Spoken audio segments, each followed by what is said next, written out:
Roll call, Trent Bush. Right here. Tal Jones. Here.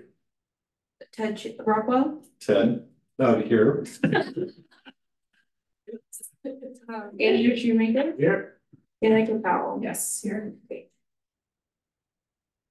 All right. So moving into our procedural items, approval of the March 5th, 2024 meeting minutes. Received them all in our packet. Do I hear a motion to accept the meeting minutes as submitted? Yes. A second. Second. We have a motion on the table to approve. Any discussion? Seeing none, voting to approve the March 5th, 2024 meeting minutes. All in favor? Any objections? No. You can. I can't. She's not voted for the first time. Well, we have not sworn in the new. Can't vote. We haven't sworn in the new. Yeah, so technically, yeah. So I did read the minutes, but. Our next item is a farewell to Commissioner Sean Murray, who has served on the commission for a very long tenure, but really has overseen so many different changes here within the commission that she's serving. So Cheryl, thank you so much for your leadership. I appreciate everything you've done. It's been a fun ride. It's a good time to exit. Feel good about the work that and all the commissioners have done up until this point. That was a better spot than what you've done. Thank you. It takes a village. Thank you. You're welcome. Well, and if you don't mind, Mr. Chair, I'd like to say a few words. It's been an absolute pleasure with you, Cheryl, since I came back to the city in this work. And yeah, no doubt your influence has been a big part of the progress we're experiencing now and will continue to be experiencing. We did bring cookies, and I know you're not planning to stay this whole time, but please, we'll pass these around as we're handling our regular business. I am a chocolate fan. All right. We have a special message.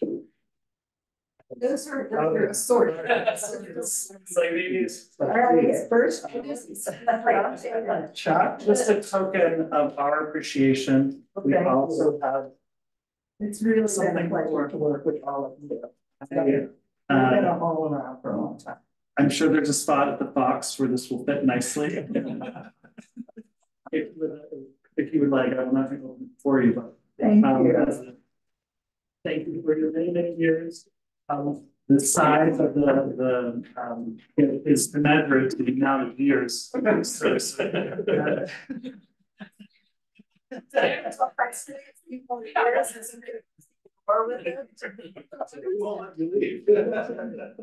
always available. Exactly, and that's what I was going to say too, because For anybody who needs anything.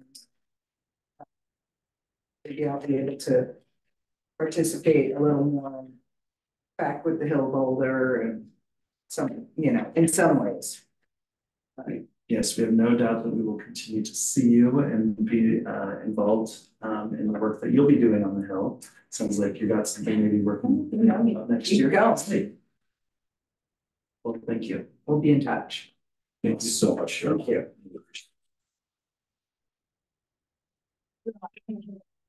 Proclamation of council next week. Please. I'm out.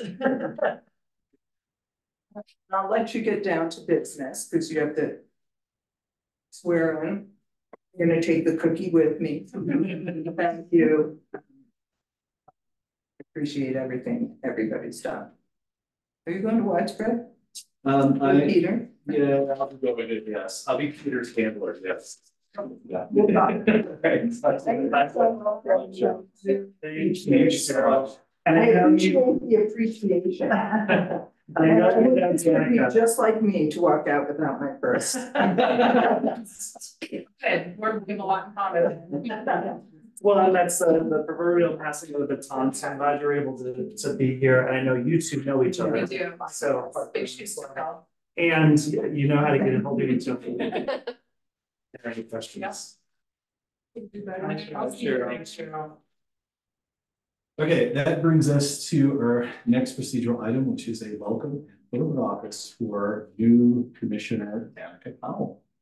How do we handle the oath of office portion of this? I have an oath of office that I can walk through with Danica on camera with your hand raised. You have, if you don't mind standing. Do we all have to stand? No, you not all have to stand. What's more so you can see the words as I'm saying them, but you don't have to raise your hand. Okay, Repeat after me. I state your name. You solemnly swear. or I, affirm Danica Powell, do solemnly swear or affirm that I will support the Constitution of the United States of America that I will support the Constitution of the United States of America, and the state of Colorado the state of Colorado, and the charter and ordinance of the city of Boulder, and the charter and ordinances of the city of Boulder, and faithfully perform the duties of the office of a member of the University Hill Commercial Area Management Commission, and faithfully perform the duties of the office of a member of the University Hill Commercial Area Management Commission, which I'm about to enter. beautiful. Congratulations. Welcome. You sign here, and then we'll have Lauren sign, and then you're all set. Committed. Yeah, I guess so. Thank you. So maybe as just a quick welcome, we can do, I've met you before, Danica. I know who you are, but I'm gonna do a brief introduction. Okay. Maybe each commissioner can do that. We can go a little bit with the city staff as well, so you get a sense of what the roles are. We can give you an opportunity to also describe your role. So I'm the chair of the commission. My name is Ted Rockwell. Maybe next year someone else will be the chair. We'll see. I work at the University of Colorado Boulder. I'm a communications and marketing professional there, and have experience on some other boards about to the Health Commission. Gosh, probably about 3 years ago. So, Danica, who are you? My name is Danica Powell. I live in Boulder. I have previously served on the planning board and the hardest board in the city of Boulder, Borough. I also am on the Chamber Board of Directors, the Sierra Club Executive Committee, and some other things. I run a consulting firm called Trestle Strategy Group. It's where I met a lot of folks on the Hill through working on the Hill projects and work on a lot of different things. We were on the planning board together, Drew and I, so a lot of connections in town, and 2 kids, 16 and 13. That will both be going to Boulder High next year, so I expect everyone to keep their eyes on them for me on the Hill. I work next door, so I mean, Yeah, we do that. I know. I guess that's it. And I'm really excited to serve on this commission. Excellent. Andrew, a brief introduction. Just, we know each other well. I've been on the, I think 3 years maybe on the UCMC. And I'll leave it at that, I guess. Tel Jones, one of the partners at the Sync. And I've been on UCAMC. This is my first year, inside my first year, right? You know Chris. And we had orientation last week, so. Oh, you already did? Yes, here. Oh, well, then you probably met everyone. I was, Yes. then I'm gonna, Jake too, I mean, yeah, good. okay. I was using it as maybe a way of having a smooth transition into welcoming board specialist Lauren Kennedy, which is the next thing on our agenda. Hello, Lauren. How are you? Yes, so Lauren has recently joined us as our board specialist. And that position serves as the secretary for the 5 commissions that we have. Sorry, I sometimes lose count. And really helping with just the management of community vitality administrative duties with Lisa. So we're not losing Lisa, we're gaining Lauren in this work. She joined us from the Planning Development Services team. So really glad to have Lauren here and some additional support to keep everything running smoothly. So Lauren, welcome. Thank you. Anything else you'd like to share about yourself? No, just happy to be here and excited to learn more about this and be a part of it. And you live in town? I live in Boulder. Yeah, I've lived here my whole life. So I went to Boulder hiking. So yeah, great place. Very glad you're here. It's nice to meet you. Thanks. All right, so that brings us to elections of chair and vice chair. We didn't really discuss this the last time around. but we are now here at this moment. I'm going to put my name out there and self-nominate myself to continue in the chair role. Feel like it could be good in terms of continuity and allow for some of the momentum that we created in the last year to continue in that role. Are there any other people who would like to step forward to put their name in the hat for the chair position? I second your nomination. That sounds great. Now, on to vice chair. Andrew is currently serving as vice chair. I really appreciate your work there. I also know that you have been stretched a little bit there, and you sort of filled a gap in that way. Do I hear any nominations for vice chair moving forward? I'd love to have, and I might nominate you, but I'd like to know that you would be in support of that, or that there wouldn't be someone else who would want to fill that. Yeah, I'm happy to step aside if somebody wants to, undertake that. I'm happy to. I haven't done that much, so I'm happy to fill the gap if need be. But if somebody else wants to step up and play, that's great as well. I haven't stretched again, but it's not a huge job. I mean, Ted does all the work. Try. All right. Nominate Andrew. All right. I will second that. So what I'm going to do then is propose, see if there is a motion on the table to approve the slate of nominations of Ted Rockwell as chair and Andrew Shoemaker as vice chair for the University Hill Commercial Area District Commission. Motion. I move to nominate Ted Rockwell as chair and Andrew Shoemaker as vice chair of the University Hill Commercial Management Commission. And a second. All right. All those in favor? Aye. Let's see, unanimous vote. We're missing Trent, but unanimous. Thank you for your work there. Thanks, Andrew, for stepping in there.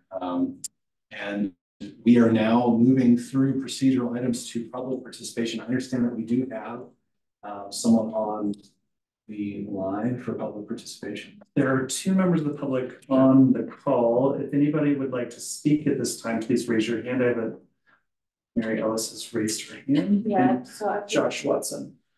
So we will open up the mic for Mary Ellis first, followed by Josh. Can you hear me?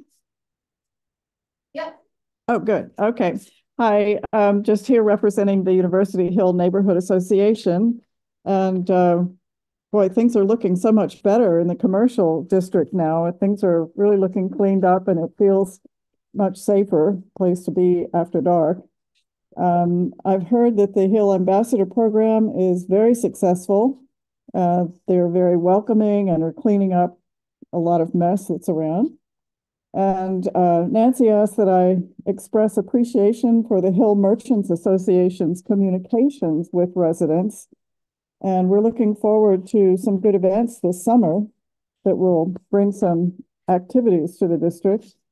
And there was a question of whether, since the ARPA funding has expired at the end of this year, will expire, what is the status of the request to City Council for the additional $10,000 a year from the general fund to keep up the momentum of all the efforts that have been initiated?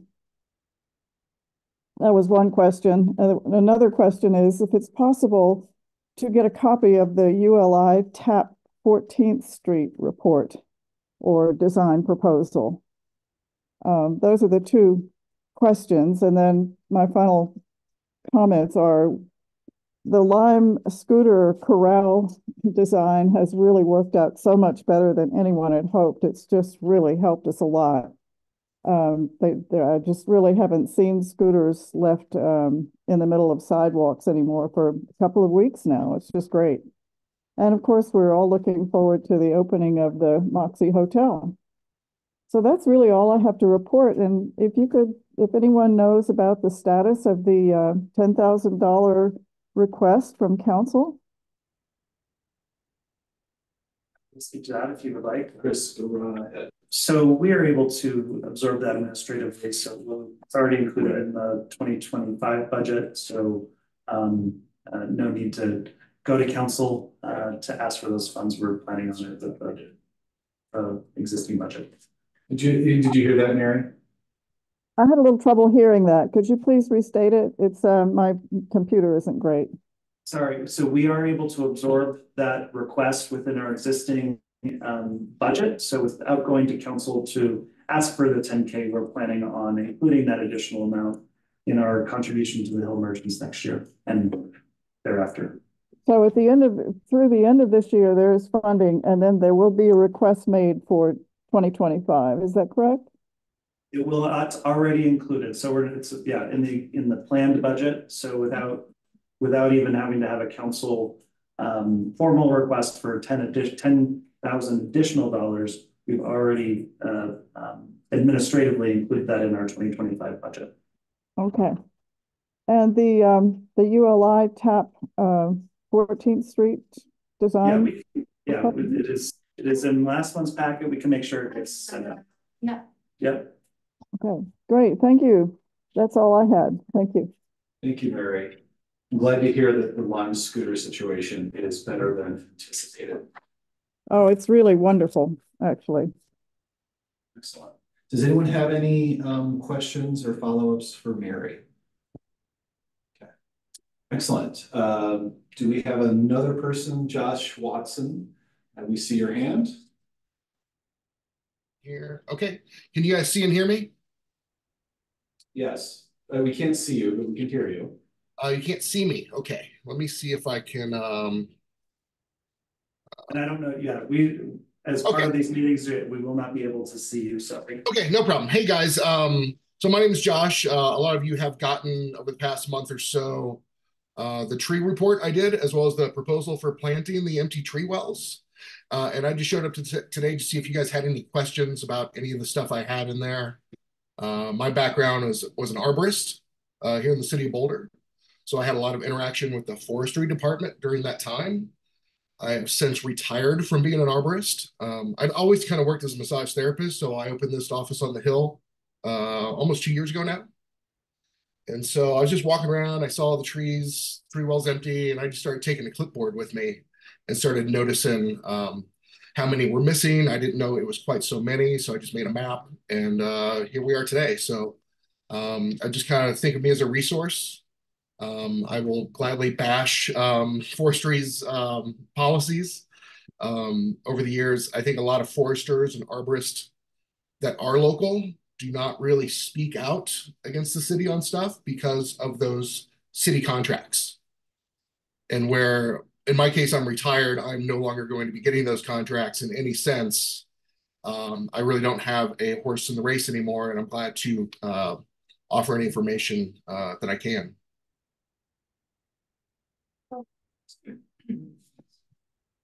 So I'd first ask, did anybody get or not get that report and would like it? You can contact me through my business, Fit Bodywork. If any member of the community is watching this and would like to see those reports, fitbodywork.com. My email's on there, and it goes right to me. Thank you, Josh. I think all of the members of the commission have received their communications, and I think that I'll speak for myself, but if anyone else wants to disagree with this, I think we all are aware and keenly would like to guide the city into helping make this the Hill a vibrant place, which would include making sure that plantings are happening and trees are happening in a way that would beautify the area and be sustainable. I think that's probably the biggest thing here, is making sure that whatever is done can help promote those trees that are planted to actually survive and make it more than just a couple of seasons. So I appreciate your passion around this. Mm-hmm. Does anyone else have any statement or any reaction for Josh? No, thank him for the work that he did as well. Yeah, no problem. It took probably about 150 hours of just kind of work, but I've got a background in graphic design as well. So those maps were just vector graphics. I can pull layers on, put layers off.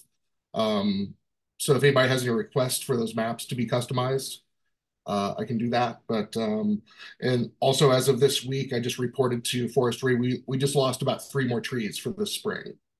So about 3 or 4 didn't make it. A couple are just suspect at this point, but it kind of happens every spring. So yeah, I'm here to help. I'm going to continue working on this. I just heard back from Chris today. Not a very positive feedback on the potential of planting the xeriscape, the low water usage plants, as just a temporary cover to keep those wells from becoming mud pits when it rains. I was just hoping we could get some kind of a temporary solution, hopefully by August. That was just kind of my goals at this point. Excellent. Thank you very much for your work and for your feedback on all of that. Okay, thank you guys. Let me know if you have any questions. Excellent. We will. All right. This brings us to the end of public participation. I believe there's no one else on the line. Moving to the consent agenda. Does anyone have anything that they wanted to reference within the consent agenda? All right, or in the fund financials? Fund financials. Yeah, so looking at the UJID UCAMC report, 2023, we budgeted $17,000 of interest and investment earnings, but in 2023 we came through with 84,413, so 84,000. Was that just an increase that the city decided to give UJID? No. So for the sale of the parking lot? No, so what was budgeted in 2023 was based on previous year's budget before we had the sale of the Pleasant lot. And so it wasn't accounting for all that additional interest receiving amount. So now we have adjusted upward our anticipated, and 2023 is a really good year when it came to investment performance. So those two things combined, not budgeting for it with all that new money, and then it was a really good year. We've upped it for 2024. Let's do that. As a result. Is that, Ellie, did I get that right? That's a great way of describing it. Oh, go ahead. The only other thing that I saw was 2023 budget under personnel and operating, we were planning to spend a lot more money, even capital improvement, but the actual was really low, but then really low compared to the budget of 2023. But then the 2024 budget is back up near the 2023 budget. Just kind of wondering why that is. Did we not spend enough money that we should have spent, or did we misplan something we plan to spend it this next year? It's a really good question. So there are two pieces of that. First of all, we haven't been fully staffed. Right. When I was interim director, there was still a vacant director position, which impacted our personnel expenses, and there are a few positions like that. So not as many positions drawing down from personnel expenses as budgeted. And then when it comes to operating, we've been trying really, really hard actually to make sure that even though we've budgeted more than we're bringing in, we're trying to preserve as much of the UJID fund as possible for future capital outlay for the 14th Street lot or whatever we want, whatever decision we want to make there. So when we do spend more than we're bringing in, then we're just eating more and more into our capacity to do that. So we've been trying to keep our expenses down. We can certainly spend up to the allocated budget, but that has just, some longer term implications on the fund health. Yep. Thank you. Just one follow-up. Thanks for asking those questions.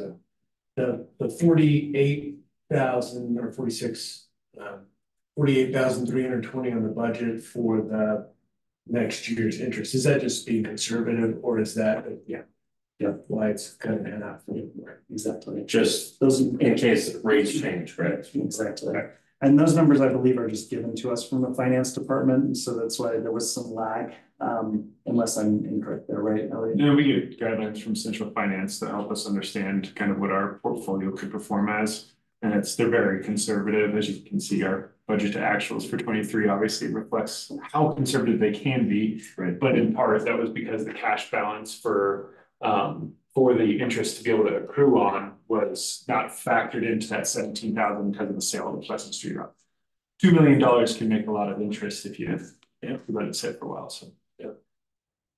But yeah, we're hoping, it's always nice to see our budget to actuals overperform in revenue and underperform in expenses. But we like to try to keep them as close as possible, so we do have a really good understanding of the fund health over time.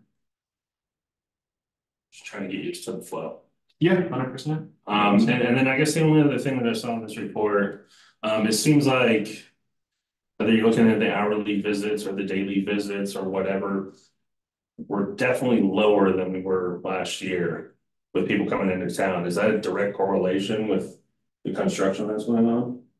Or do we know what that means, or We'll what get is that? So that's part of actually the presentation that Elliot's gonna do. Oh, So okay. we'll talk through it, but Jump, we certainly, yes, we can, I certainly would be glad to.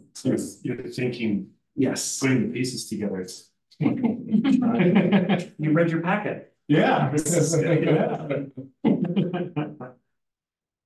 Anything else? Oh, go ahead. I was just gonna ask if there's any other questions. Anything else around the fund financials or consent agenda at this time? Okay, excellent. Moving forward then for a Hill Boulder update from the Hill Merchants Association. Jake, you're up. Yeah, I don't have a whole lot to report on this month, mostly because much of what I'm working with Regan on, and I think she's gonna present on that later. But I did want to call out our merchant meetup is coming up on May 14th at 2 p.m. It's at the same location, the Crown Institute Aspen Conference Room. We are hopeful that future meetups might be held in the Moxie. But for now, we're sticking with the Crown Institute space whenever they can fit us in. So that's coming up next week, Tuesday, May 14th at 2 p.m. Couple district projects that I called out that I think Regan will talk about more, but we're doing some spring flower planting on May 14th. We've got the ambassadors helping, and we've got some city maintenance staff helping. That's the same day as our merchant meetup, but we are looking for volunteers if you know anyone who wants to help plant some flowers. We're working on, so the Office of Arts and Culture is working on some public art projects, including a crosswalk mural that will go across Pleasant Street outside of the new Moxie, and then in kind of early phases of a larger public art project for the Hill, and more details to come. 3 new businesses have opened or they're worth mentioning since our last meeting. The Nick Ryan Art Gallery that is located behind Al's Barbershop. The grand opening is May 16th. The Moxie Boulder sounds like May 23rd-ish is the last I heard. And then Chipotle may open this July. That's not confirmed, but that was the most recent estimate I heard. And then they also have appeared on Google Maps now. So That's next to 7-Eleven there. yeah, that's the Flatiron. Yeah, Rosenberg's. And I meant to include that the Point Cafe has reopened as the Loving Cup. So that coffee shop on the corner is open again.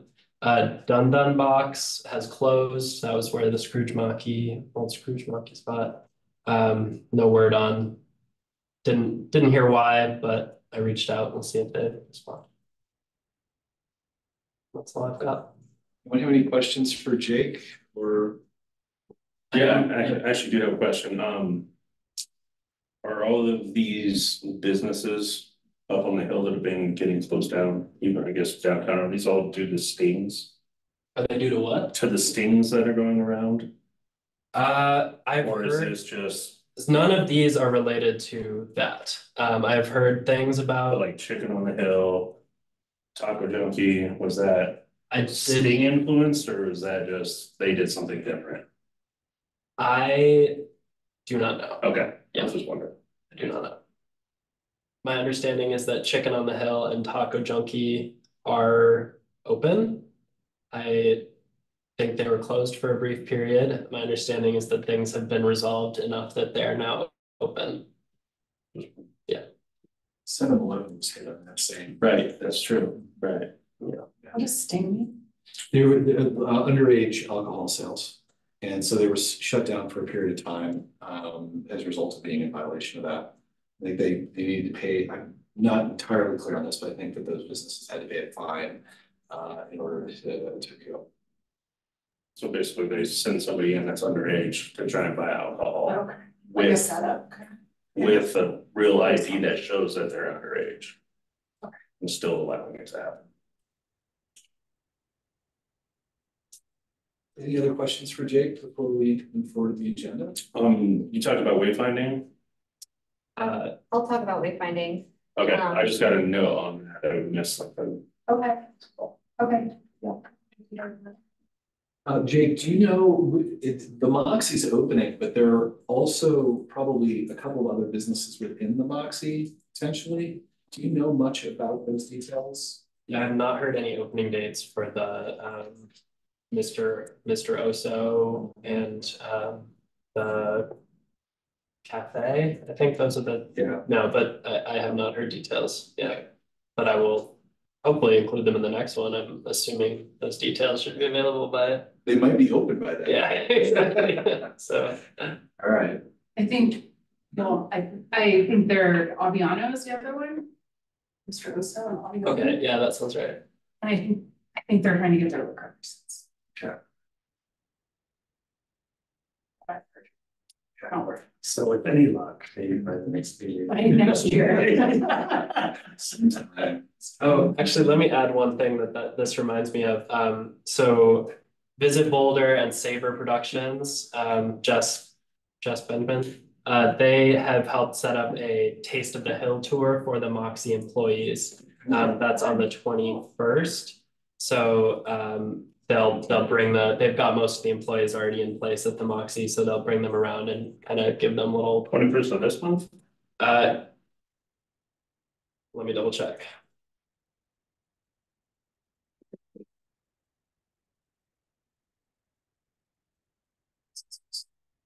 I mean, I'll follow up with the exact date and time, yeah, because it just got planned really recently.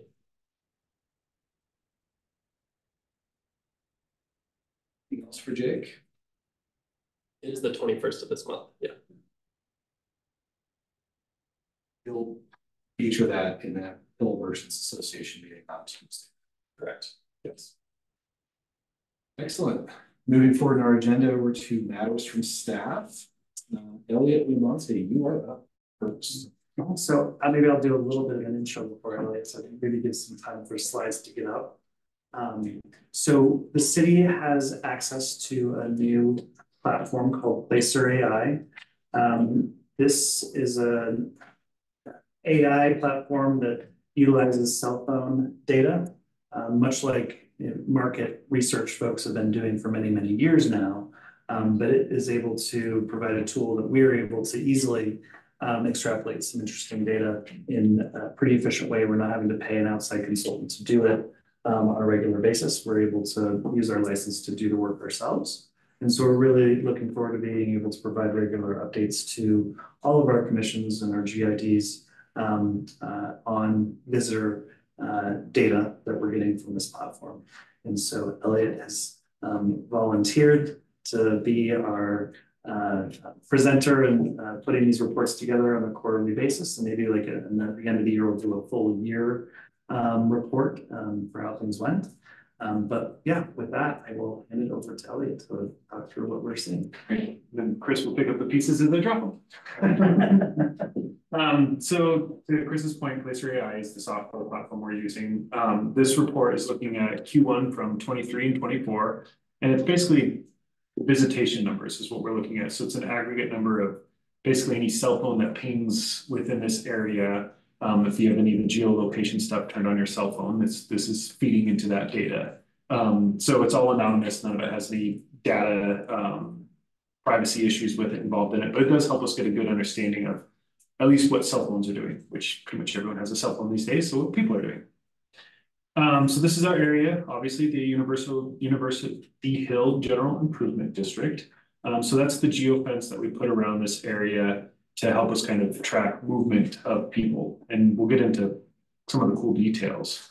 So blue is 2024 on the left-hand side, and red is 2023. This is where it's actually. Yes.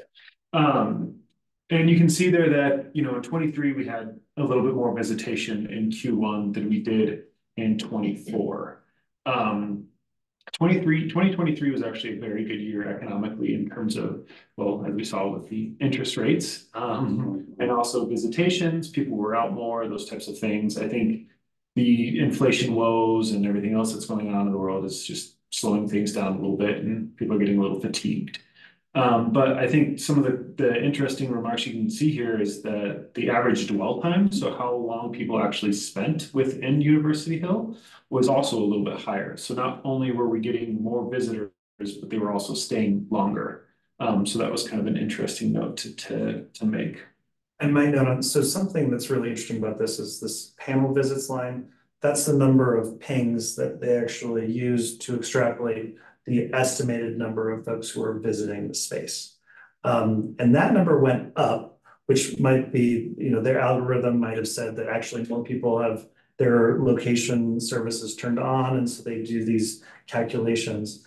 But yet, the interesting thing is the number of visitors stayed relatively flat for the first quarter, but the number of times that they're visiting is what changed, that's translated into this first quarter. And I do suspect and curious whether or not the business change in operations, well, there's some more stats we'll see later that kind of point to maybe a difference in the young person's experience on the Hill this quarter versus same time last year. Exactly. So something else I do want to mention as well is that Chris and I were looking at the calendar, if I remember correctly, there was 4 Saturdays. Oh, it just completely closed. That is so convenient. I guess that's what I get for using a touchscreen. There was 4 Saturdays, and you're not sharing it all. I know. Oh, okay. Hold on, I'm kind of double multitasking here, so bear with me as I try to do that. 4 Saturdays in January, and there was only 4 and 24, 4 and 23, but there was one more Sunday. So an extra weekend day can make, you know, somewhat of an impact here. But again, that was just for January. So let's move on. So here's the visits trends. Again, 23 is in red, 24 is in blue. So the trends mirror each other pretty well. So the scale on the bottom there is your day. So you have 90 days within the quarter. You can see they're kind of like February-ish time frame. There was actually more visitations in 23 than there was in 24. So maybe things were a little romantic around University Hill in 23. And then something else we can capture too, and I apologize, this is extremely small on the screen, is our demographics. So we have median household income, our degree, median age, common ethnicity, and persons per household that we can see there. So here's an average across all of those, which tells a pretty good story as well. You can see these demographics would probably look a little bit different than say like downtown or 29th Street Mall, just because of its proximity to the university. But this is kind of the distribution of that household income across, again, that 50 to 100,000 is really where we found that average, but we did have quite a few in that over 150K. Here's a distribution of our education. You can see most of it's higher education, at least 4-year degree or more, which should become no surprise right next to the university. And here's our age demographic, and you can see a large portion of the visits are in that 18 to 24-year-old category. So it's very predominantly that like college age, and this is again for 2024. And then ethnicity-wise, we're looking at most visits were from white ethnicity. White. And then the household size as well. Again, kind of more that single 2.5 household kind of size. Any questions so far? Yeah, I've got a couple questions, actually. If you go back to the line chart that's got the red and the blue. Yep. Two things. The chart that's on the right-hand side says 2.3 M, 2.8 M. What does that represent? And why are the totals exactly the same in both of those? I didn't really understand what was going on there. Chris, can you touch on that? So these are, because they're the same district. So this, if we were, so we're comparing different time zones, the same area.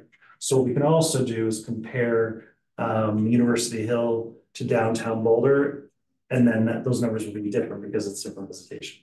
But really, it's just because we're comparing same overlay area, the same overlay area. So that's why they're going to be the same. So 2.3 M represents Total for the year.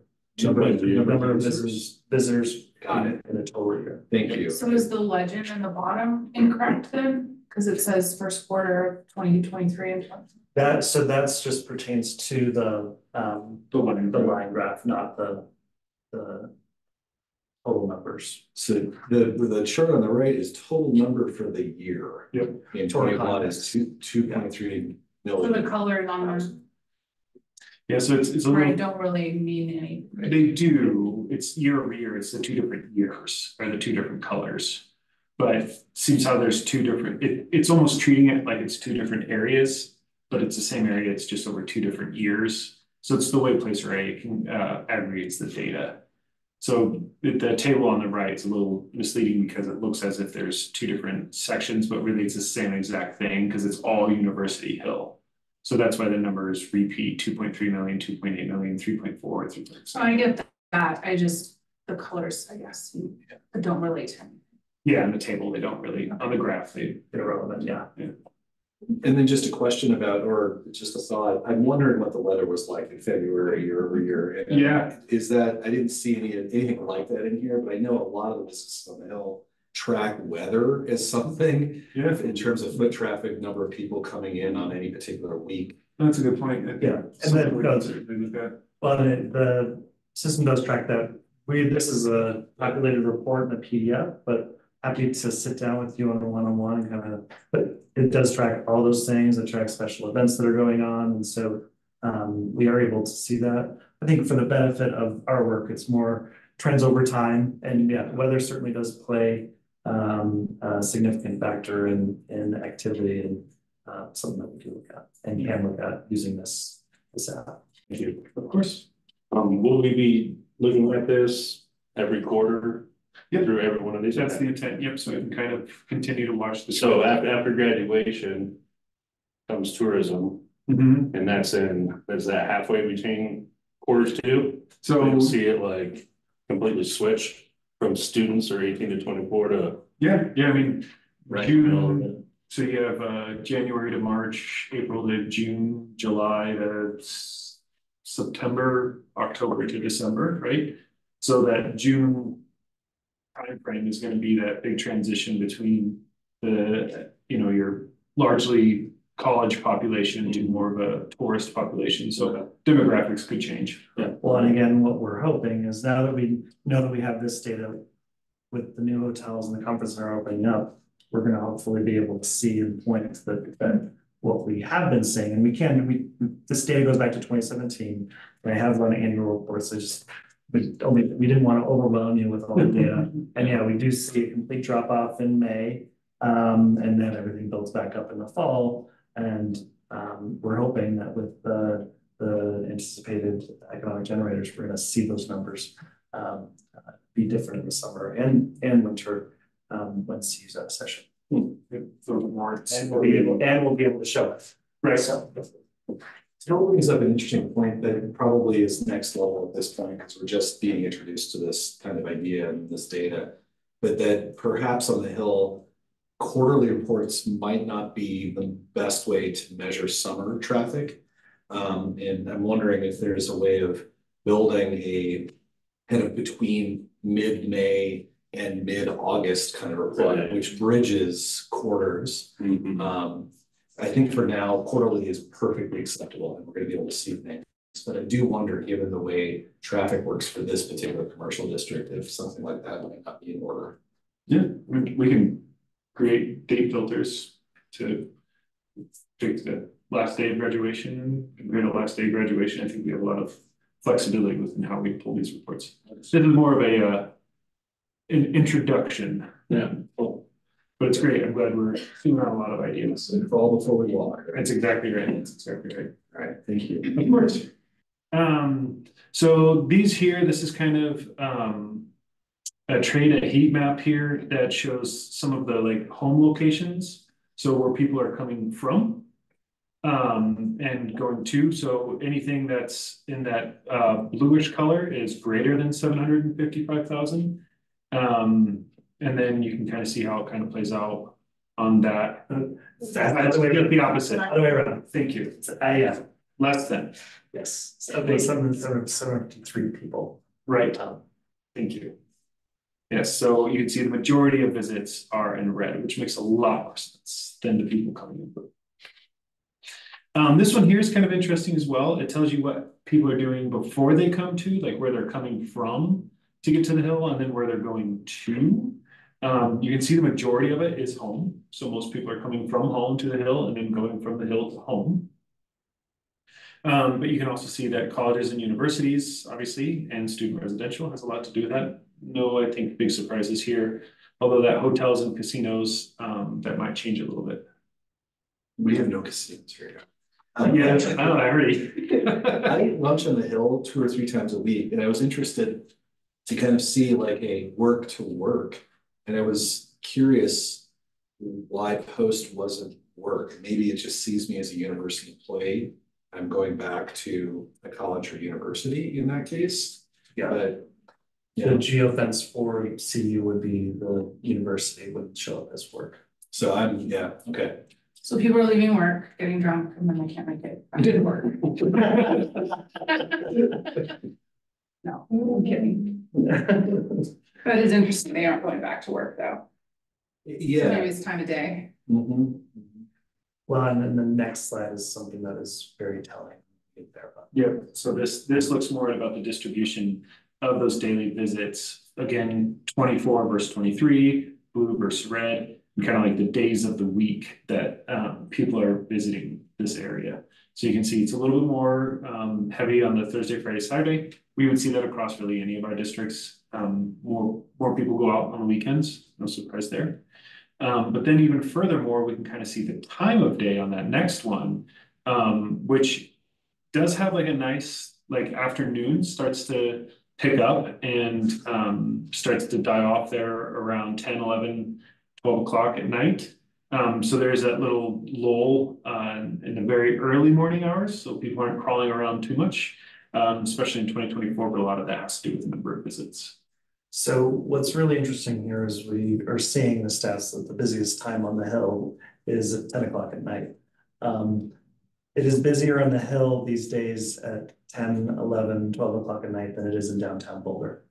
2023 was the strongest year, and that's a new anomaly from the past 3 years.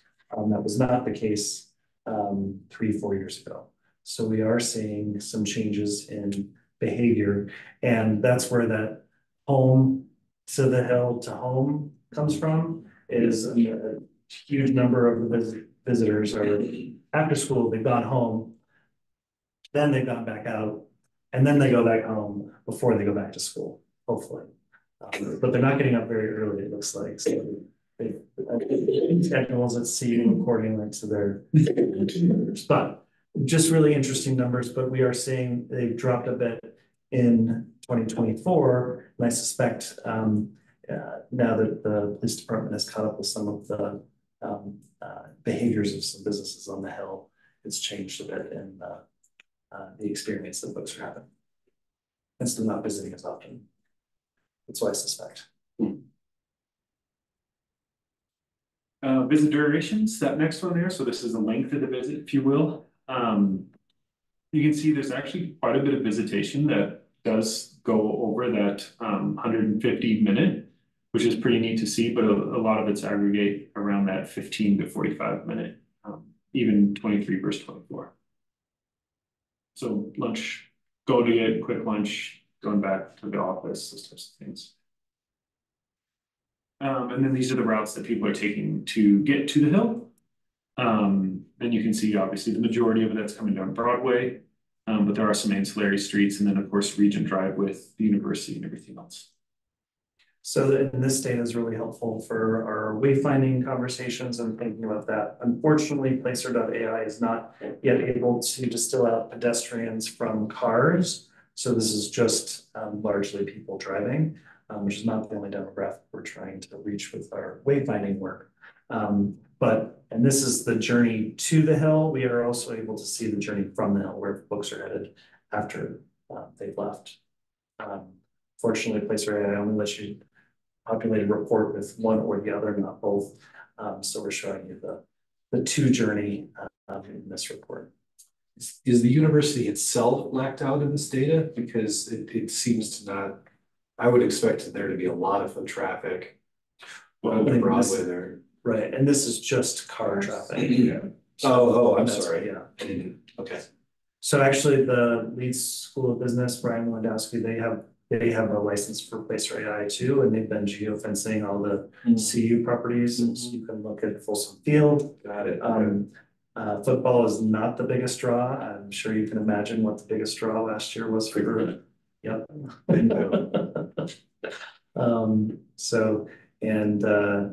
The biggest day in downtown Boulder, according to Placer.ai last year, was Parents Weekend in October, which was interesting data.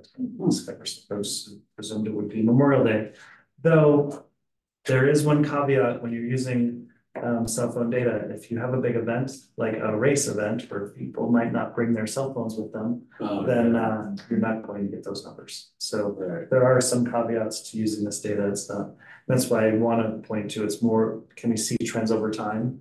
And that's really what we're want to understand. We have seen a slight slowdown in sales tax receipts for January. That's consistent with what we're seeing in some of the visitation numbers for our commercial districts. And so this is just one way that we can continue to monitor how things are going as we try to figure out what our priorities are for the months, years ahead. Thanks, Elliot. Yeah, thanks for acting. Did you have anything else on this? Or is that? That's all I have. Any other questions? I can figure out how to stop sharing. Hey. All right. Can you share screen?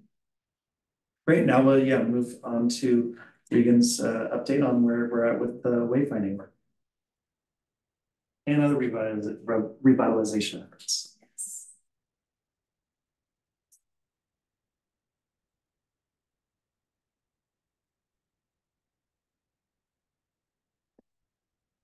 All right, let's dive right in. I'm going to start with giving you all an update on pedestrian wayfinding. So just as a reminder, we are installing temporary wayfinding signage, which is replicating the signage that's currently installed downtown along Pearl Street to be installed within UGID, within the commercial district, and along key corridors. So that includes Broadway, 11th Street, and 13th Street up the Arboretum path back to Broadway.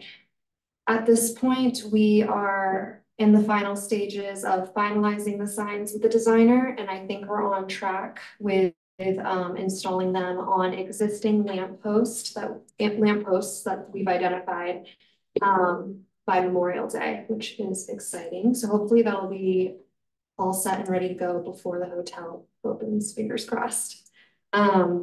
But an example sign is on the right-hand side, and they will be double the size of the ones that are currently downtown. So they're going to be about 18 by 22 inches. I'm going to show you a map of the proposed locations here.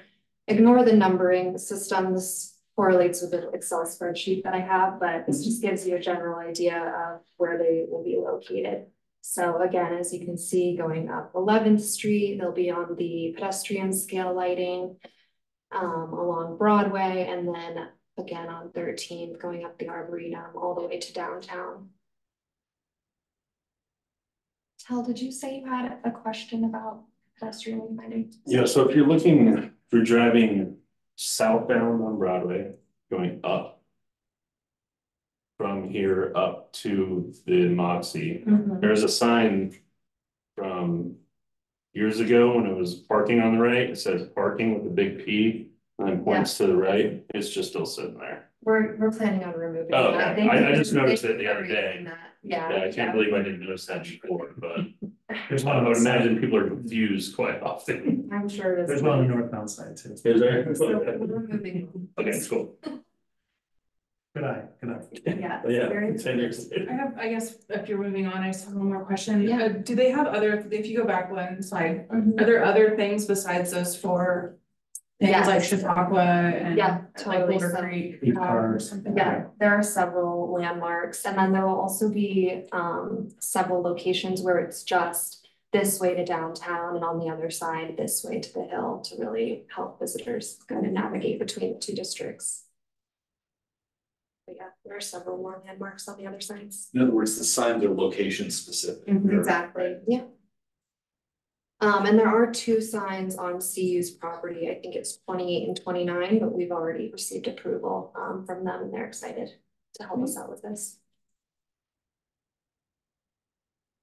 All right, another exciting initiative this upcoming summer, we're partnering with Roots Music Project. So they are a nonprofit, local nonprofit organization in Boulder. They sort of operate as a music incubator.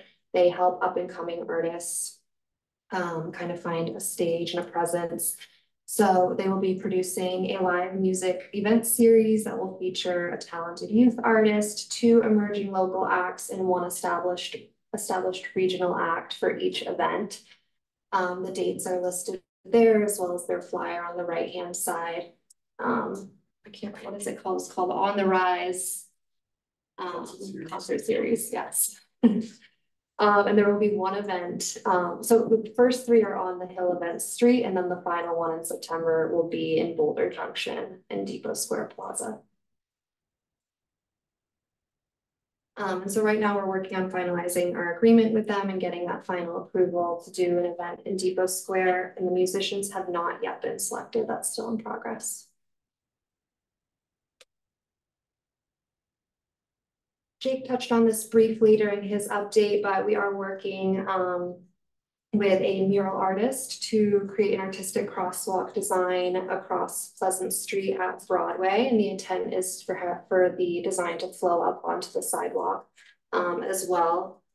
And we've identified 5 mural artists from the mural artist roster that will be asking to submit a proposal that tells the story of the hill, that includes some of the hill's unique elements, such as its rich music history, its proximity to CU, etc.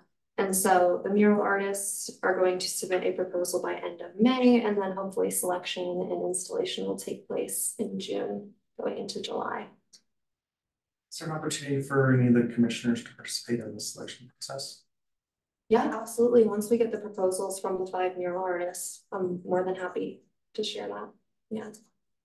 Cheryl's involved. She's no longer on the commission, so we She can. gets to do all of it. And Trent is on. We'll just need to, right, okay, but I just want to make sure that we're. But we can't can have, bring in 1 more. right, Yeah. perfect. And then lastly, some other upcoming efforts. Well, power washing took place on May 2nd and 3rd. I've heard it looks really nice. I haven't been up there in the last week. Yes. Good, great. Jake already mentioned this as well, but we are partnering with DVP, the Hill Boulder, the ambassadors to do some plantings next Tuesday in the raised flower beds on 13th and Pennsylvania, as well as in the planters within the district. We'll be investigating new murals. I know that we've been to do a mural on the other side of that property because it spruced up the alley. I think we've failed at making contact with them thus far. We're still going to keep trying. Are they new ownership now? Not that I'm aware of, are they? No, the guy that used to run it all the time, I thought he was the owner. He's no longer there. It's a completely different group, so I don't know, maybe that's why you're not getting hold of anybody. I'll have to touch base with Cheryl on that, because she's attempted the last couple. Okay. Yeah. Yeah, it's definitely a different crew in there. We are exploring and planning for some short-term 14th Street law activations to activate the space over there, draw more foot traffic and visitors, something engaging for that space. And then lastly, exploring a site for a permanent public curb project. That's all I've got. Any questions for Regan? You. All right, with that, over to Matt on some upcoming work we have on the planning side for all of our districts that have some developmental implications for the work that we're doing in UGID specifically for some long-term decision making on these. The commercial area connections and quality of life improvements council priority that was established at the retreat. So Matt, I will hand it over to you. Appreciate that. Matt, as our officially the community vitality myself as senior manager, district vitality and cultural vibrancy. Or swipe this. Yes. In this meeting, your district vitality first. That's right. Yes. Yeah, I appreciate that. And we covered a little bit on this last meeting, give you a taste, but we've got some detail here. So I wanted to walk you through it. We got some questions for you at the end about your advice on the scope. Any stakeholders, anyone else we should be contacting to make sure this work does well. And then finally asking for volunteers to help us out and represent UCAMC. But as far as the scope of this project, we wanted to start with the reasons that we're starting this work now. And we talked a little bit about last time that there's new opportunities in each of the districts. I mean, certainly on the Hill, the hotel, the conference center. There's also, issues and new challenges that we're facing in the districts that we're keeping an eye on. But also that City Council really made it clear that in their retreat, the connections between our commercial areas and the quality of life in them is a real priority for them. And they called out specifically that connection between the Hill and downtown, that we need to focus on this across all departments. And so there will be a lot of efforts and a lot of but I'm going to explain to you in a little bit about how this project can really be a key way of answering those questions. I really want to be able to see this on my own screen, but look, that's interrupting me. It's unacceptable.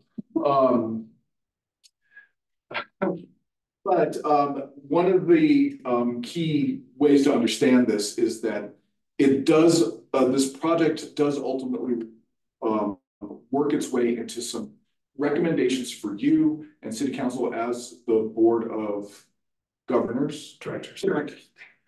of Directors to make decisions. Like that's really what we want to provide with you is some recommendations on how to decide on what to do coming up.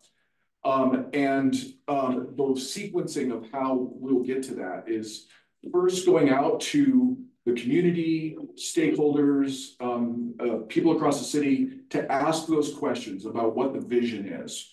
Both right now, the current state of what do we need to do in the immediate future to make improvements to connections, to quality of life, to maintaining what we have, but also looking out into the future and trying to anticipate the building that we're going to need to plan for down the road. So once we have a vision, we need to understand what it's going to take to execute on that and make all these things happen.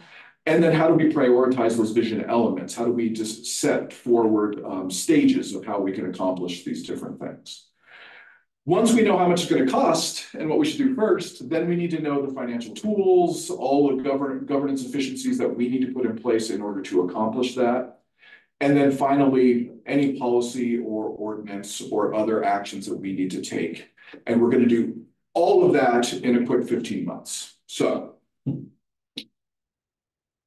when we think about the sequencing of those elements, we are looking at them as current state and future state because we want to, by about this time next year, have some immediate things in place, maybe even already going, in order to make some actions. And I won't read all of these questions, they were in the packet, but these are high level. We're actually going in through a process with other departments to refine this and make sure we got these questions just right.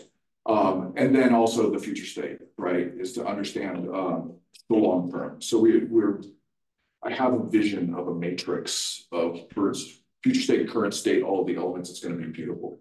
But this is something I showed you last time. When we get to that point of understanding the vision, understanding the costs and prioritization, and having a roadmap, we really need to pay attention to the balance of the revenue side of the taxation and parking revenues against the obligations, the expenses, the immediate maintenance that's needed, and then that vision for the future, and making sure our fund financials get us to that point efficiently. Speaking of which, we put this together. I just think it's beautiful. The reason I put it here. But one of the things that probably very few people outside of this room and the other general improvement districts understand is exactly how the general improvement districts tax and what the revenue was like. And this shows you some of the things that we're trying to rebalance, right? Is that we have University Hill that is generating not enough to meet our current vision, let alone a future state. And what is the future of getting to that point versus something like Boulder Junction? Same thing happened to me. Isn't that interesting? Okay. Versus Boulder Junction, which is collecting a lot of revenue for parking and transportation management that for an area that RTD isn't servicing right now. So we need to understand things in that vision element in order to make this chart really efficient for all the districts. Pause there for a second. Chris, do you have anything to add on that? Elliot? Can I ask a really detailed question here? I'm sorry, Chris, I'm gonna have to do it. Gross assessed value for UJIT is $19 million, just under $20 million. That cannot be correct. Can't be. A single building on the hill costs $3 to $4 million.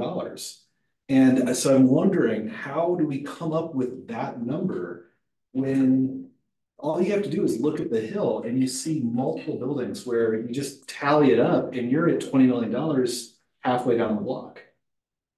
And it's actual value versus assessed value. Sure, I get that. I mean, downtown Boulder, Cajun, 411. No, it's Maybe million. We're in the accurate. B's. Yeah, We're in the B's, right? And this is the property taxing laws. So the assessed value is always. I understand it though, because that's what you're getting from me is like the general reaction of like, how is this possible, right? That seems like such a low tax, the taxable assessed value. When I mean, honestly, you can't buy a shack in this town for $1 million. You know what I mean? So it is the difference between assessed value and actual value. So assessed value, you take the actual value, you multiply it by the assessment rate, which is set at the state level. And residential was 6.7% last year. So if you have $1 million property, that's only what, $67,000 worth of assessed value, right? So that's where that number comes from. So it's a very small portion of the actual value, but the assessed value is what the mill levies get applied to. Yeah. And in UJIT specifically, the mill levies get reduced because of Tabor limits.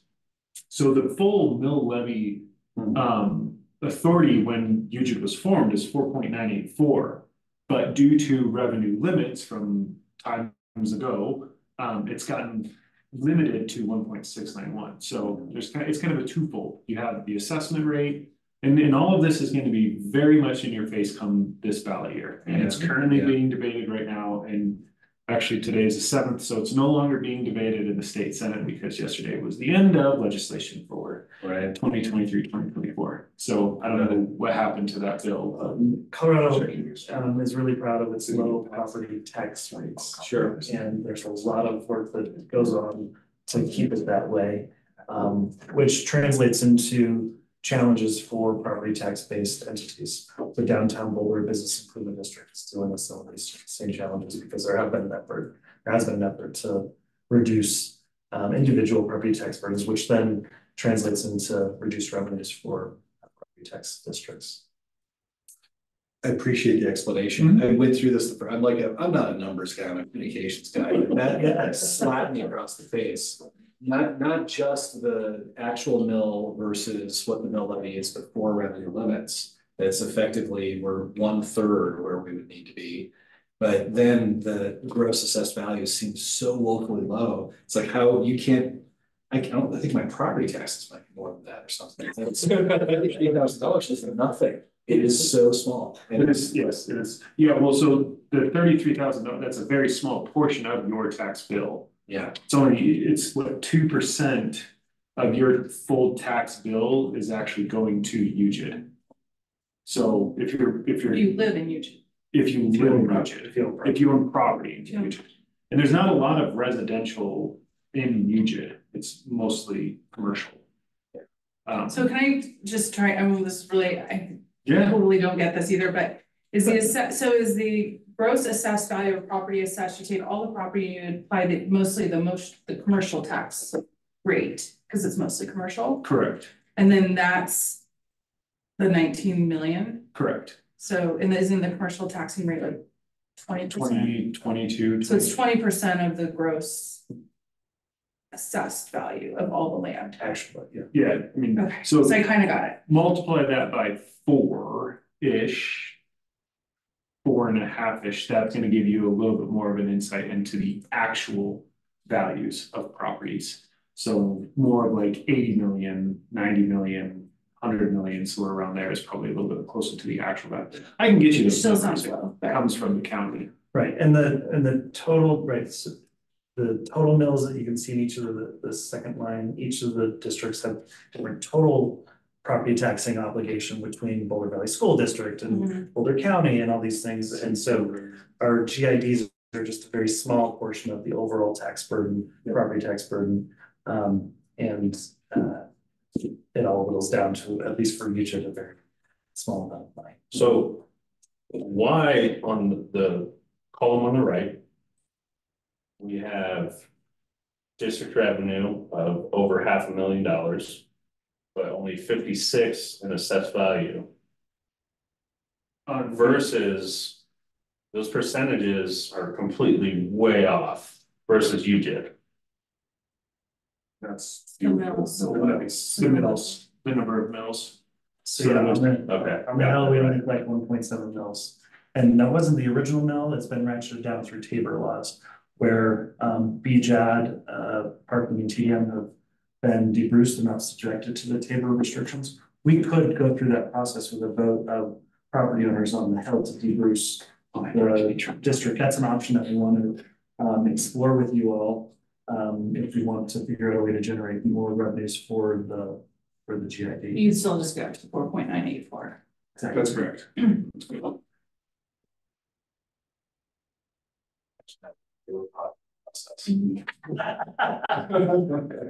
Right. Well, yeah, touche. There's a lot going on. With no increase in your mill levy of, No increase to original mill levy obligation set back in the 1970s. I appreciate the explanation. 100%. Yeah, property taxes for whatever reason are extremely confusing. And the mill, do you remember? Yes, it is French or Latin for 1,000. So that's where the context is. That's for where a 1,000. mill comes from. So it's like $1 to $1,000 is the idea, right? Yes, One mil. would be 1,000th of a dollar. 1,000th of a dollar? Oh, okay. It's not a dollar and 1,000. And I think the discussion is great because this is something everyone's gonna ask when we go through this process, right? So we need to be careful, do this right, have people understand before they can give us advice and their vision, right? So that it's good to make sure this is a thoughtful explanation. So back to the scope on this project is we have several things that we're going to accomplish. We're going to do deep community engagement with stakeholders, with people who know these districts well. 1A in here is there's also an opportunity to, when we ask about vision and about the criteria of what makes a great commercial center, there's opportunity to learn about how all of our commercial centers across the city work or can work best. And so again, going back to that city council priority, we want to make sure that we don't squander this opportunity and ask the right questions in order to get out of this, not only what to do with our general improvement districts, but what to do with commercial centers generally. So that's a little twist that's going to be in here, and I'm sure we'll need your advice on that as well. To complement what the community tells us about vision, we're going to take a look at some data and research projects, especially benchmarking, but also careful analysis of employment, of all we've been talking about with taxation rates and assessments, and so produce a fully rounded understanding of the current future state of the districts from the data. Provide recommendations, which we'll get a chance to look at and comment on, and then ultimately seek approval and be asking you for your recommendation on that as well. And then I think we're already pushing this timeline a little bit, but we're scoping out the project right now and are looking to have the RFP on the streets pretty soon, but have someone contracted in the third quarter. And we will be before city council at a date to be determined in maybe August, talk about this with them. And then by the end of this year, we'll be doing some engagement kickoff and getting the project started. So this work is going to be woven into the update to the Boulder Valley Comp Plan, because there are some key definitions related to neighborhood centers, which there are 15 in the city of Boulder, because council has an expressed desire that while the connection between the University Hill Neighborhood Center and the downtown regional center is a top priority for them, they also want to have a conversation about Gun Barrel and the ideal market, the Alpine Balsam area in North Boulder. And so we're trying to work with our planning and development services department on making sure that we're all speaking the same language as we're contemplating. In the GIDs, we do have a little bit more leverage because we do have dedicated funding to help accomplish the vision for neighborhood centers than other neighborhood centers do. So we want to develop the vision and be the model for these conversations. So before we ask our questions of you, I just wanted to make sure that this is clear, as clear as it can be. Or if there's anything missing that we should go investigate, seek out before we get rolling on this. You can always contact me. Yeah. So our questions for you, do you have any advice on us for the success of this scope and particularly who we should be talking to? Again, I'll vamp a little bit while you think about that, but you can reach out to us. Regan's on this team. This is Elliot and Christine. So we're ready to talk to you anytime to make sure this goes well, but wanted to get your advice on this. And didn't we at the last meeting get volunteers from Recamp City? We got some sort of preliminary, yes. I think we're going to stamp it today. You're going to commit to. We're waiting for Danica to get here.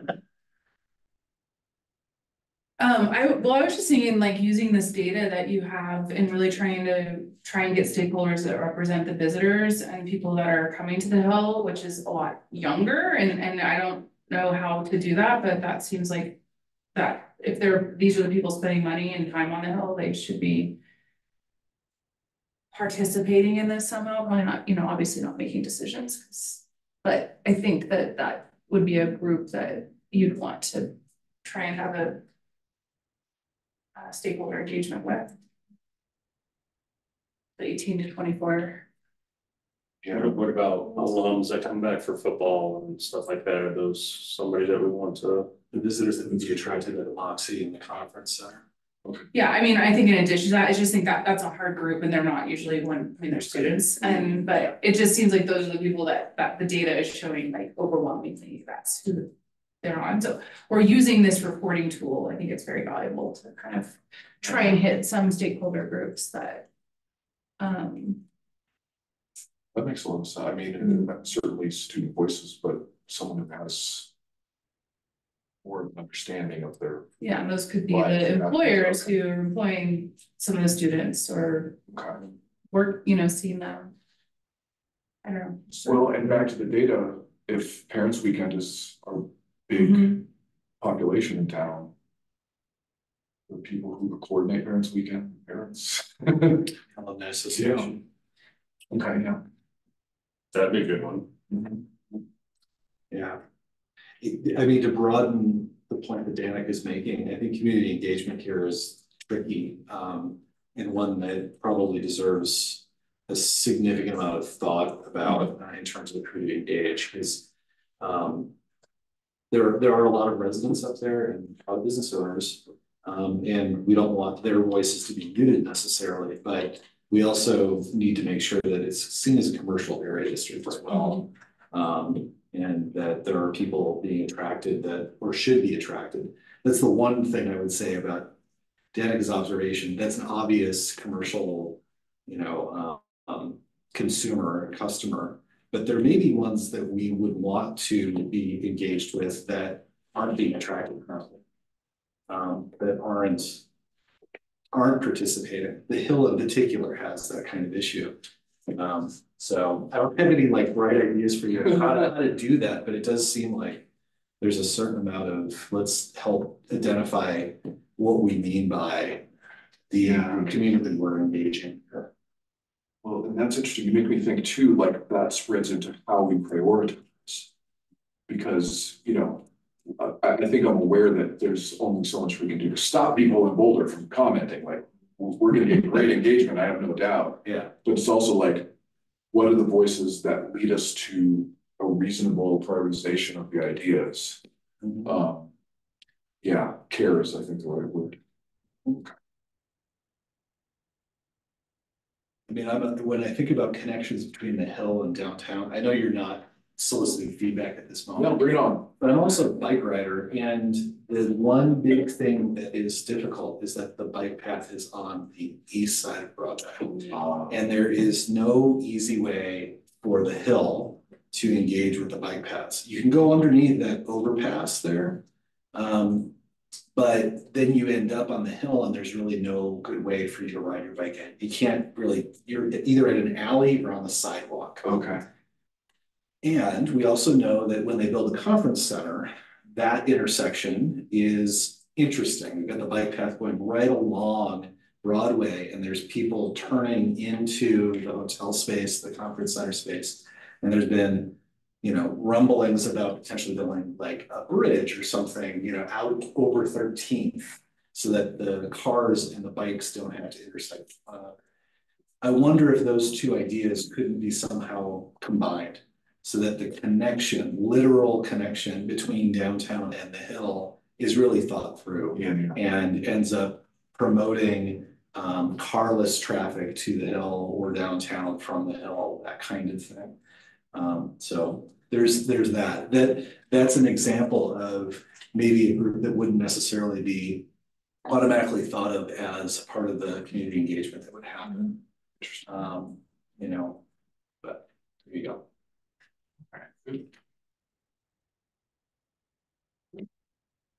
So, love to have at least one and at most two of you serve on an advisory group along with the other district board representatives but I don't think the work will be terribly cumbersome. I think it's going to be a lot of reviewing documents, providing some feedback, some meetings to hear. We're going to have a consultant on board at some point, sitting with them and giving them guidance and then responding to feedback. And so our goal is to not make this a burden, but make it effective and efficient. So if there's anyone who wants to dip in with us and spend a little more time on it over the next year and a half, you're welcome. What are the expectations and hours? We haven't really mapped that out yet. So if you get in with now, you can help us design. Likely, probably a monthly or every other month. Yeah, thank you. Yeah, I would expect. With some materials to review in advance. So kind of like what you're already doing, just more of it. I think that when you referred to volunteers before, you were referring to me, and so I think my name was on that list. Yes, I'll just confirm that I can. Now that you've seen it, we didn't scare you away. Exactly. Good. Right. Yeah, really appreciate it. More soon. All right, well, that concludes matters from staff. Excellent. Thank you all, appreciate it. That brings us to matters from commissioners. First thing up is the UCAMC bi-monthly meeting update. So thank you, Chris and staff, for allowing us to have, or enabling, I guess, empowering a every other month kind of informal conversation about matters before the commission. We had our first meeting last month. Andrew and I attended. And it was a great way of us kind of keeping momentum going on the variety of subjects that are happening, particularly around the University Hill Commission. I think it went well. I don't know, Andrew, if you had any thoughts here either. I think it's a good idea at this moment for us to continue doing that, just because there is so many things, so many moving parts happening. I know it helped me stay prepared for this meeting. I'm not sure if it was helpful to staff, and I'd love to hear thoughts around that here as well.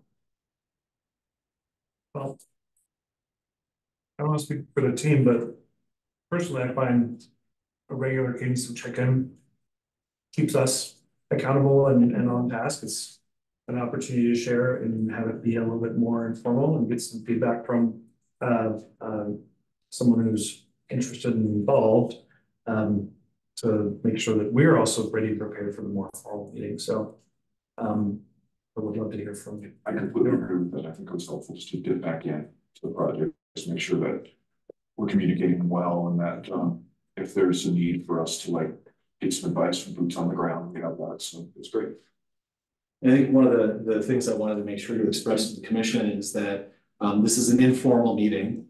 We don't necessarily have a formal agenda. We're not trying to do anything other than touch base. What's going on? What have we done in the last month? That kind of thing. So that it's really just a way of continuing communications and moving things forward.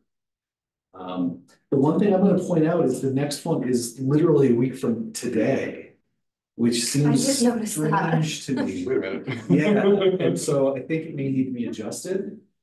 Yeah, there's one in a month too. So Maybe the one in next week is just not happening. Let's say no. it wasn't a communication out to everyone. Thank you, Lisa. yeah, there should not be. Sure. It's your meetings. And there might be something with the meeting recurrence logic that Yeah. if you modify one event, it still retains all the other events. But yeah, we will not be having one next week. And so the first one, it was me and Andrew. The next one will be me and Tel, I think. If I remember. Well, I got scheduled for next month 14th, so. It may actually be in June now. Yes. Do you have any questions, Danica, about what this is? I know that you're literally an hour in on this whole thing, so. Is it like just an agenda check-in meeting? Yeah, basically. And who all comes, like everybody? No, there is actually an agenda setting meeting that happens, and the chair and vice chair try to go to that, either one or both. This is specific to the UCAMC business, and it's literally just a check-in, an informal check-in between formal meetings. Okay. Because we only meet once every other month. And so being able to do that we just instituted this, is helping us make sure that we're communicating in the same terminology, that the same priorities are being kept month over month over month. We are finding that meeting every other month was preventing us from then having more informal conversations to say, okay, where are we with this? Who's doing what and how are we going to get there? So a little update almost. yeah. And not having more than 2 commissioners talking business at the same time. Yeah, right. And so really, when you're not meeting as a quorum, you're meeting as passionate community volunteers who happen to be commission members who are interested in the topics of the work. And so it's an opportunity to do more of a deeper dive in just the the happenings of the department in UCAMC related work. Sounds great, as long as it's not an overburden to staff. That was the meeting that Tell and myself and Chris had a meeting to basically say, how can we, because there's so much happening in the Hill, how can we just keep the momentum moving without breaking any open meeting rules or overburdening staff? Yeah. And I think that this was a good suggestion by Chris to help us realize that goal, realize that vision. Great, so it doesn't sound like you guys have to do all this work to prepare an agenda or report or minutes, you just get to chat. Yep. I like it. And it sounds like a great opportunity also maybe to meet up on the Hill and walk and talk. I don't know if that's. Absolutely. We haven't done that yet, but yeah, it sounds like a great idea. Yeah. On the weather clock. I'll just say the weather's getting better, so yeah, it sounds like a great idea. Next week's meeting. What? Maybe we should have next week's meeting. I don't know, I always find that helpful. It is, I can confirm it's every other month, second Tuesday. So you'll see an update on your. At least that loud. And we rotate, so the chair goes to all of them, but we rotate alphabetically through the other members. I'm gonna start posting on the hotline questions. Oh, shoot. Well, I mean, for some context, UCAMC used to meet monthly, so we had moved to every other month, but no, it felt like, especially with so much going on, that there were pieces missing. So in lieu of returning to a monthly formal meeting, this was our middle ground alternative. So yeah, monthly formal might have been onerous for both commissioners and staff. We may there's no might. There's yeah, we may end up returning to that place depending on what happens with 14th Street lot discussions and development. At that point, we'll have to kind of pull back on the table, like what's really going on. But this was a good medium to light solution. Okay. Moving into Moxie Hotel opening. And this is on the agenda, but I don't remember exactly. I think we were meeting today and the hotel was supposed to open tomorrow. Right. But that's not the case. I'm gonna turn to Danica and say, Well, I asked while I was sitting here, it's supposed to open the 23rd, like Jake said, and I was asking about a party and it sounds like they're not gonna do that until June, which but maybe there's well, they said that I don't know. at their meet and greet, they were going to do a big opening till August, like a grand opening party. It may not be. I imagine they want to get people in those hotel rooms and not divert the energy away. It has been a long haul. What slowed down the last minute? Just city permit, or was it they just wanted it here? I don't know exactly. I'm not really involved day to day, but there's some permitting stuff. There's we just got the awning permit last Thursday from city council. You know, they had to go to city council to get a revocable license for the awning. You know, there's just a lot, and it's just because it goes over the sidewalk. And the liquor license went through really well, though. That went well, and was it Sarah Beth came and spoke and supported it. We had some problems with the trap. Liquor license to Hill neighbors have probably ever seen. I know. Yeah, I think it's just been, I don't know. I mean, maybe they're having their own problems, but it's a really complicated project on a really small site with 3 roads surrounding it. I mean, it's probably one of the tightest construction projects.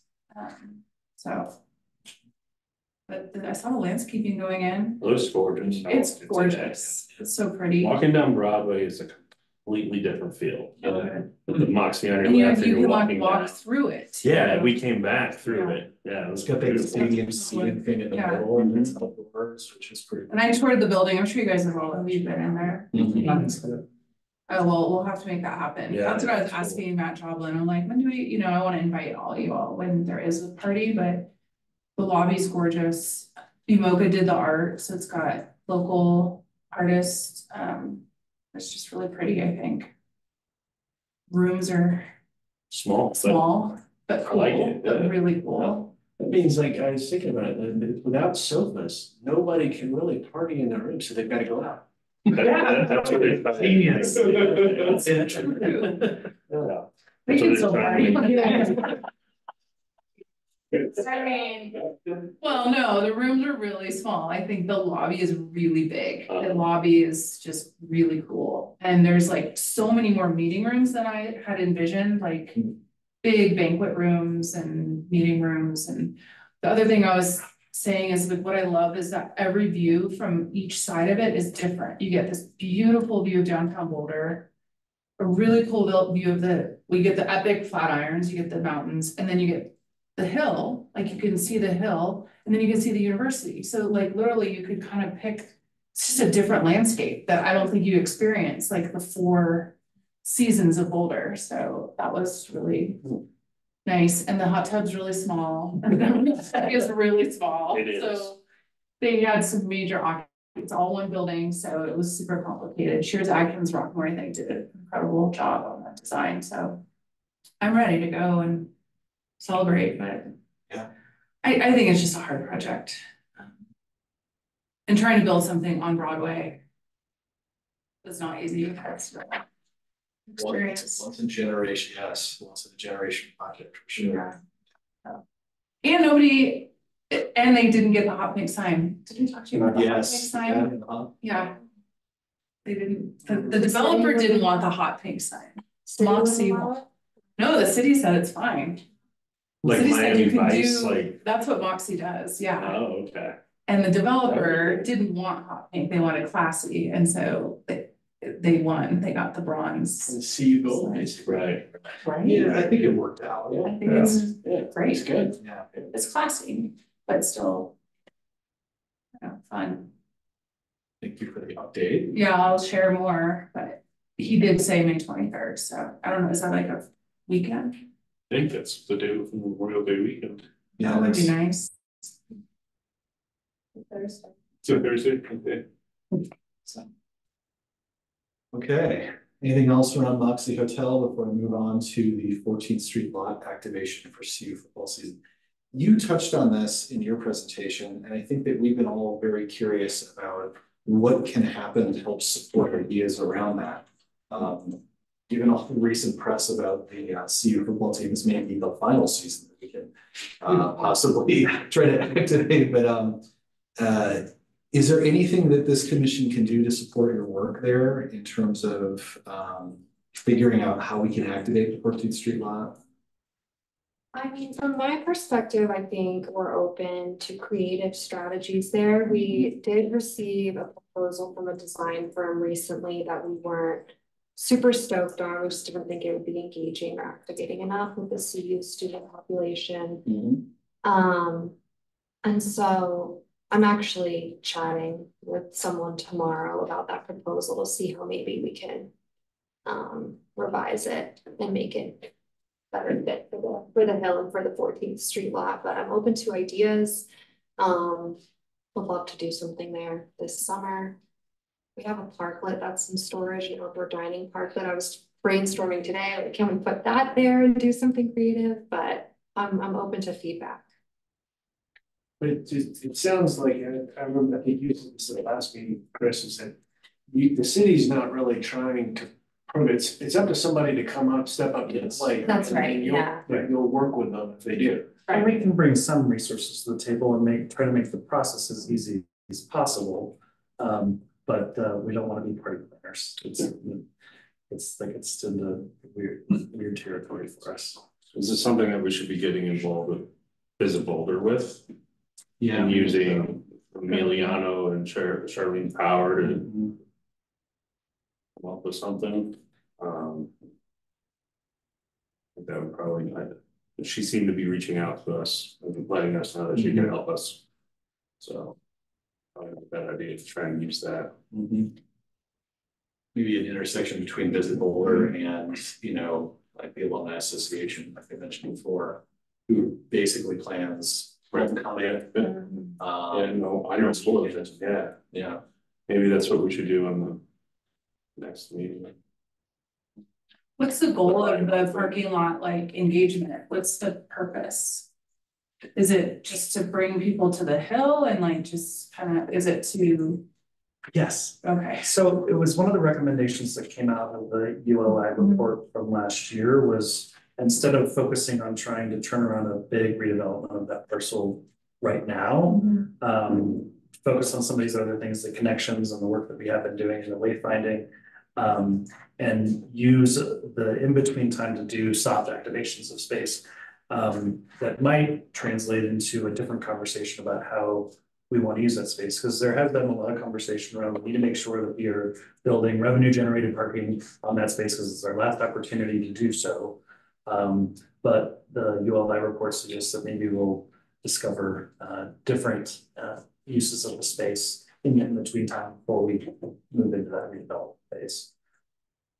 I mean, I guess it seems like a conflict because parking is probably the best revenue generator.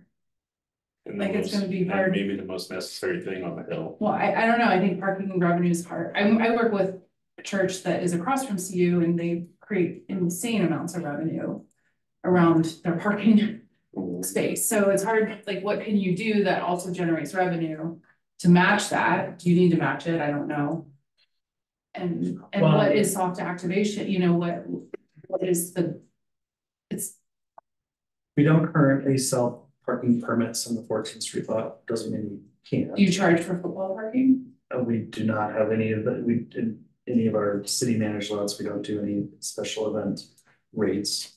And utilization during the summer months currently is really low on the 14th Street lot, so it's not really actually generating a lot of revenue during the summer. Okay. So you wouldn't be competing with some of the high. Exactly. Is that, I mean, what you just described, sounds like we're missing a huge economic opportunity. Can we do charge? Special event parking? I'd say that that's something we are been interested in. It is not a,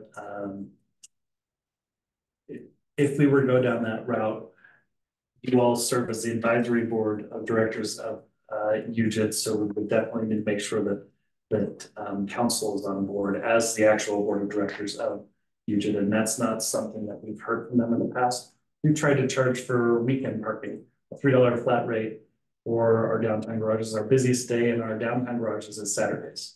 And right now we're giving all the way that parking away for free.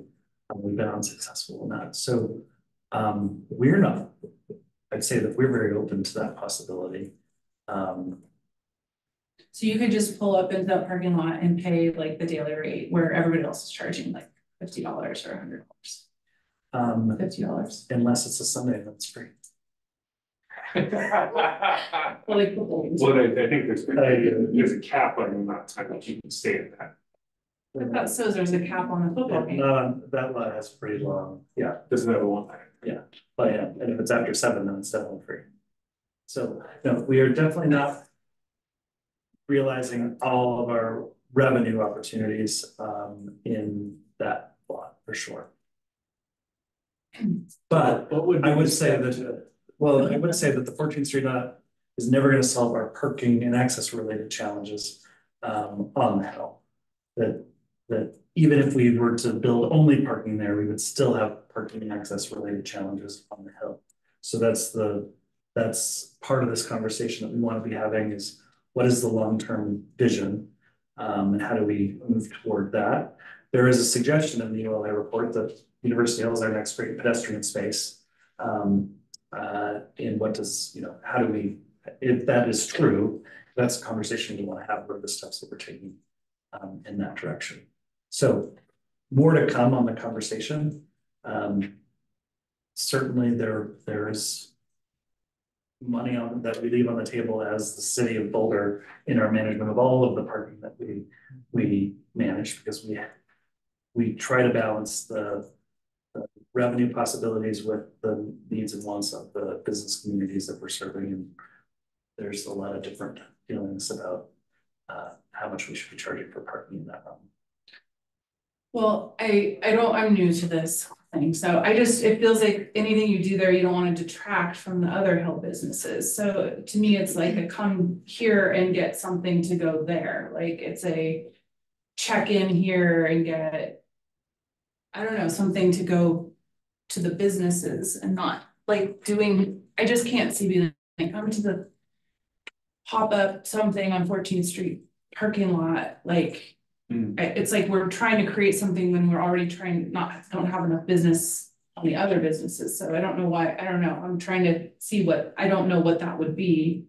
I appreciate ULI, I'm in ULI, I'm presenting at ULI tomorrow, but like sometimes like, oh, let's have soft, like have fun things, sounds great, but what are those and what is the purpose? Like, is it to get people to the other businesses? Then if so, like, we don't want them to linger at the 14th Street, we want that to be this gateway of some sort, and like doing a food truck festival at the 14th Street level would probably not be really great. Exactly, because you're taking away from nobody's, and then I mean, could you do something with Lime scooters and like do, you know, I don't know, like do different parking on the weekends, or the bike thing. I'm really interested in how the Hill is not a bike friendly place.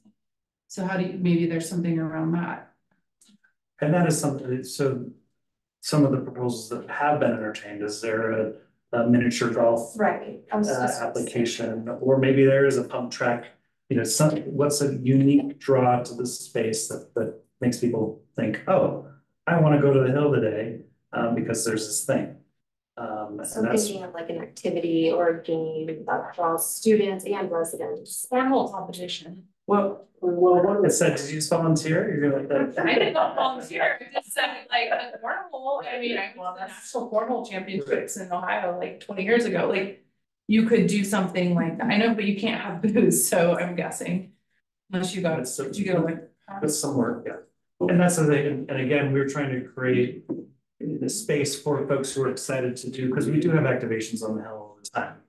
We've had the snowboarding demonstrations and skateboard demonstrations, and want to empower and enable folks who are motivated to make those unique things happen. But we just don't have capacity on our staff to do the doing on that in that space. But we do have the ability to incentivize and make as easy as possible the work for folks who are really excited about doing that type of activation. How did you publicize this act? So it sounds like you asked for proposals for people to be interested in using that space to do something to create revenue for themselves. Is that? We didn't even get to that point yet.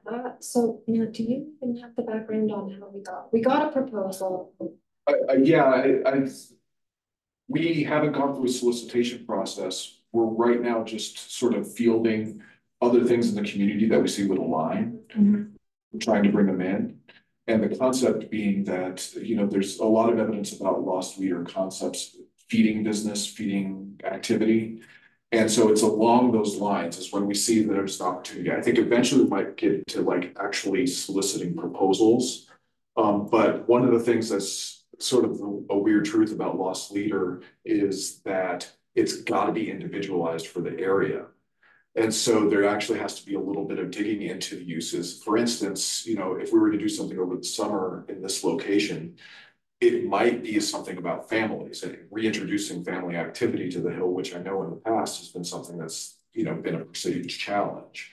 And so because of all those nuances, what our focus has been right now is on these short-term things about, you know, the crosswalk and the tree canopy and things like that.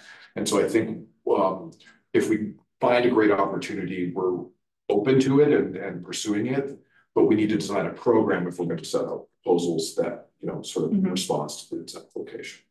But I think one of the, to put context for this, when this discussion came up, I mean, it was the ULI idea, but there was also the idea of, for example, during a football game, if we were able to put a screen up there and have people actually watch the game, that would actually that would cause tailgating, for example, to occur on the Hill. So then you've got that foot traffic walking around, going to restaurants and things like that.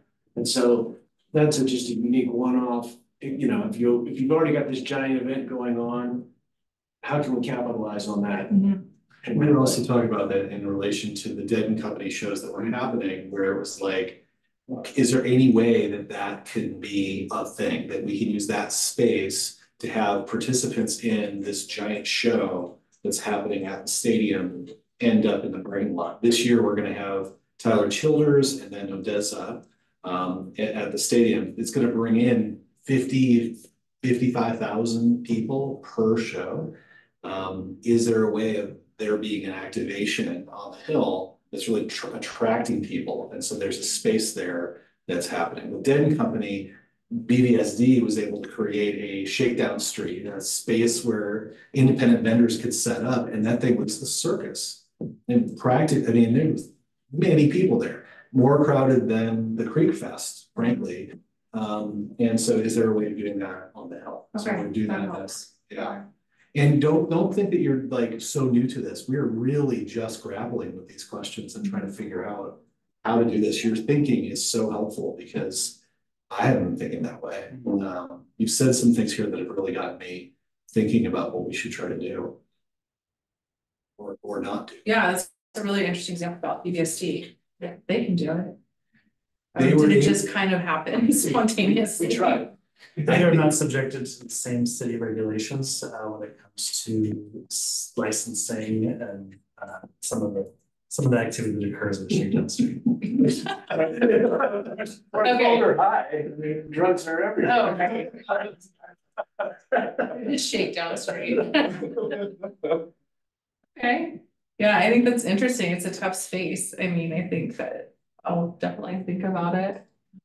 I think we may want to, as things may occur to us about what we would want to do in this space, we should start sharing some ideas with one another outside of, maybe, you and I have a conversation about this and throw some ideas around so that we can then bring it back to the commission officially and start talking about some of these things. The thing I'm concerned about is our next meeting isn't until July, actually. So if we're gonna try to do anything in time for, say, football season, we need to vote now. Almost. That raises the question, I know you're not party planners, but CU is excellent at throwing parties, right? And the question is there a discussion to be had with them? We've got this space, do you have any interest in activating? And we've had that conversation with them and they declined. They have their own spaces. Or we can just, in the meantime, boost price on event parking. I mean, it makes sense to me. I'm gonna go back to something you almost asked and didn't get to ask, which is if we wanted to do that, what is the process? Should I suggest a motion to increase parking to $50 per space to the 14th Street lot? Say we'd want to do some analysis, because the last thing we want to do is just price it away, because there is a ton of free parking on the hill on Saturdays in general. Yeah. And so I don't even, and so we do charge for parking. It'd be interesting to see if people even park there currently at the rates that we are charging, which are the standard rates. Well, I think when there is so much free parking elsewhere. But without picking a price, I would support looking at doing special event parking for the shows in the summer. I mean, again, the church that they rake in a lot of money on those event days, and we could say, let's be competitive. We're not gonna, but I don't see any reason why we couldn't do special event pricing. I would support that. We will certainly look into it. And it would be good to have board action. We don't need to necessarily have a board action probably to make that happen, but But a motion to explore, is that? Sure. Okay, yeah. And Andrew, why don't you go ahead and state it formally? I propose a motion, make a motion for staff to explore the possibility of special event parking pricing for the 14th Street lot. Just leave it at that. I'll second that, and I will call for a vote then on this motion, unless there's further discussion about this. Okay, let's call for a vote. All in favor?